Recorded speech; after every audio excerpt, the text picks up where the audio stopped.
BJD उपरे लोक मानकर तमने आस्था भरोसा कमीगलान आरो बीजेडीटा गोटे सिंकिंग बोट है लोक मैंने आरो बीजेडी के भरोसा नहीं करवार सब भारतीय जनता पार्टी आड़के आसुचन तारिटा गोटे ज्वलंत उदाहरण है और आगामी दिन में आप देखिए कि आम बरगढ़ जिले में बीजेडी शून्य हो प्रकृत में आमर बीजेपी समिति सरपंच और समिति समस्ते आम निर्धारित करदेलु जे अनास्था कर्म बोलिक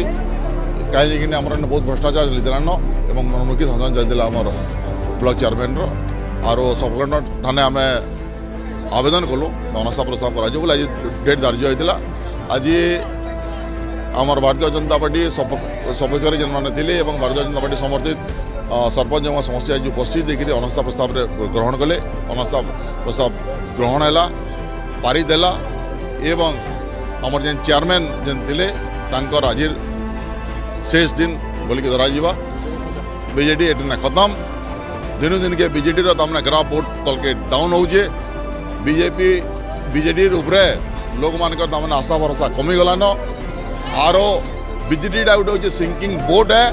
लोक मैंने आरो बीजेडी के भरोसा नहीं करवार सब भारतीय जनता पार्टी आड़के आसुचन तारिटा गोटे ज्वलंत उदाहरण है और आगामी दिन में आप देखिए कि आमर बरगढ़ जिले में बीजेडी शून्य हो